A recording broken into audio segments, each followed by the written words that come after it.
బాలమురళీకృష్ణ గారి తల్లి ఆయన పుట్టిన 10 రోజుల్లో మరణించారు. ఆయన వ్రాసుకున్నారు, నన్ను కనడానికే మా అమ్మ పుట్టిందేమో అని రాసుకున్నారు. భారత ప్రధానమంత్రి నరేంద్ర మోదీ గారు ఈ మధ్యకాలంలో ఒక విదేశీ ఛానల్కి ఇచ్చిన ఇంటర్వ్యూ మీరు చూసి ఉంటారు. అసలు నేను ఆశ్చర్యపోయిన ఆయన చెప్పిన మాటలు విని. నిరుపేద కుటుంబంలో పుట్టారు. వాళ్ళ అమ్మగారు అంత కష్టించి పనిచేసేవారు, వాళ్ళ నాన్నగారు కూడా అంత కష్టపడి పనిచేసేవారు. ఆయన ఆ ఇంటర్వ్యూలో ఒక మాట అన్నారు, అసలు నాకు బూట్లు వేసుకోవడం అంటే తెలియదు, కానీ బూట్లు లేవన్న పేదరికం మా మనసుకి అందకుండా మా అమ్మ పెంచింది. అంటే ఉన్నదానిలో అంత తృప్తిగా బ్రతకడం మా అమ్మ నేర్పింది. మాకిది లేదు, మేము చేతకాని వాళ్ళం, మేము వెనకపడిపోయాం అన్న భావన కలిగితే ఉత్సాహం రాదు. అటువంటి భావన కలగకుండా ఎప్పుడూ ఉన్నదానితో తృప్తిగా పరమ సంతోషంగా గడిపాం. అన్నదమ్ములు, అక్క చెల్లెళ్ళు అందరం కలిసి అని ఆయన ఇంటర్వ్యూ చేస్తున్న వ్యక్తి వంక తిరిగి, ఇప్పుడు మన ఇద్దరం కూర్చున్న గది కన్నా కిటికీ లేని ఒకే తలుపు ఉన్న చిన్న గదిలో కలిసి మెలిసి బతికి పడుకుని పెరిగి పెద్దవాడినైన వాడిని చెప్పుకున్నారు. అటువంటి మహోత్కృష్టమైన వ్యక్తులు కూడా తల్లికి తండ్రికి అంత గౌరవం ఇచ్చారు.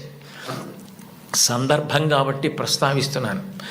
మన గౌరవ ముఖ్యమంత్రి నారా చంద్రబాబు నాయుడు గారు స్వయంగా ఒక వ్యాసం రాశారు.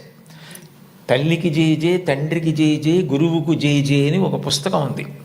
ఆ పుస్తకంలో బహుశా నాకు జ్ఞాపకం ఉంటే 3వ వ్యాసం అనుకుంటాను. ఆ వ్యాసంలో ఆయన ఒక విషయం ప్రస్తావన చేశారు. వాళ్ళ అమ్మగారి పేరు అమ్మಣ್ಣమ్మ గారు. ఆవిడ చిన్నతనంలో చంద్రబాబు నాయుడు గారిని పిలిచి ఒక కథ చెప్పారట. ఒరేయ్ నాన్న, మనిషి కష్టపడాలి. ఎందుకు కష్టపడాలో తెలుసా? ఒకరింట్లో ఒక పంది, ఒక నక్క 2 ఉండేవి. ఆ పంది చాలా కష్టపడి పనిచేసి మధ్యాహ్నం ఇంటికి భోజనానికి వచ్చేది. నక్క పని చేయడం మానేసి చెరుకు తోటల్లో తిరుగుతూ ఊళలు వేస్తూ వచ్చే ముందు బురదలో పొర్లాడి వచ్చేది. పంది ఒళ్ళు కడుక్కుని వచ్చేది. ఇంటికొచ్చి శుభ్రంగా ఉన్న పందిని చూసి ఇదేం పని చేయలేదనుకుని మంచినీళ్లు మాత్రమే పోసేవాడు యజమాని. నక్క ఒంటి నిండా బురదంటించుకోవడం చూసి ఇది బాగా కష్టపడింది అనుకుని బాగా దానికి తిండి పెట్టేవాడు. మోసం ఎన్నాళ్ళు దాగుతుంది?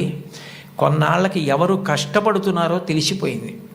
తెలిసిపోయిన తర్వాత నక్కని కొట్టి తరిమేసి పందికి తన పిల్లనిచ్చి పెళ్లి చేసి ఇల్లరికం అల్లుడిగా తెచ్చుకున్నాడు రా, ఇంటి పనివాడు ఇంటల్లుడయ్యాడు రా. కష్టపడినవాడు వెనక్కి తిరిగి చూడడు జీవితంలో. కష్టపడడం నేర్చుకో అని మా అమ్మ నాకు చిన్నతనంలో చెప్పింది. మా అమ్మ చెప్పిన కథ నా జీవితానికి దిశానిర్దేశం చేసింది. ఆనాటికి ఈనాటికి ఏనాటికి నాకే కాదు మా ఊరంతటికి అదే భగవద్గీత. నేను యథాతథంగా ఆయన వ్రాసిన వ్యాసంలో మాటలే చెప్తున్నాను. ఆ మాటలే నాకు స్ఫూర్తి. ఇప్పటికీ కష్టపడడం నాకు అంత సంతోషం. ఆ కష్టపడడం అన్నది నేను మా అమ్మగారి దగ్గర నేర్చుకున్నాను. ఆ కష్టపడే ఇవాళ ఈ స్థితికి వచ్చాను. నేను ముఖ్యమంత్రినైనా మా అమ్మగారు మాత్రం మా ఇంట్లో గట్టిగా 3 రోజులు ఉండడానికి ఇష్టపడేది కాదు.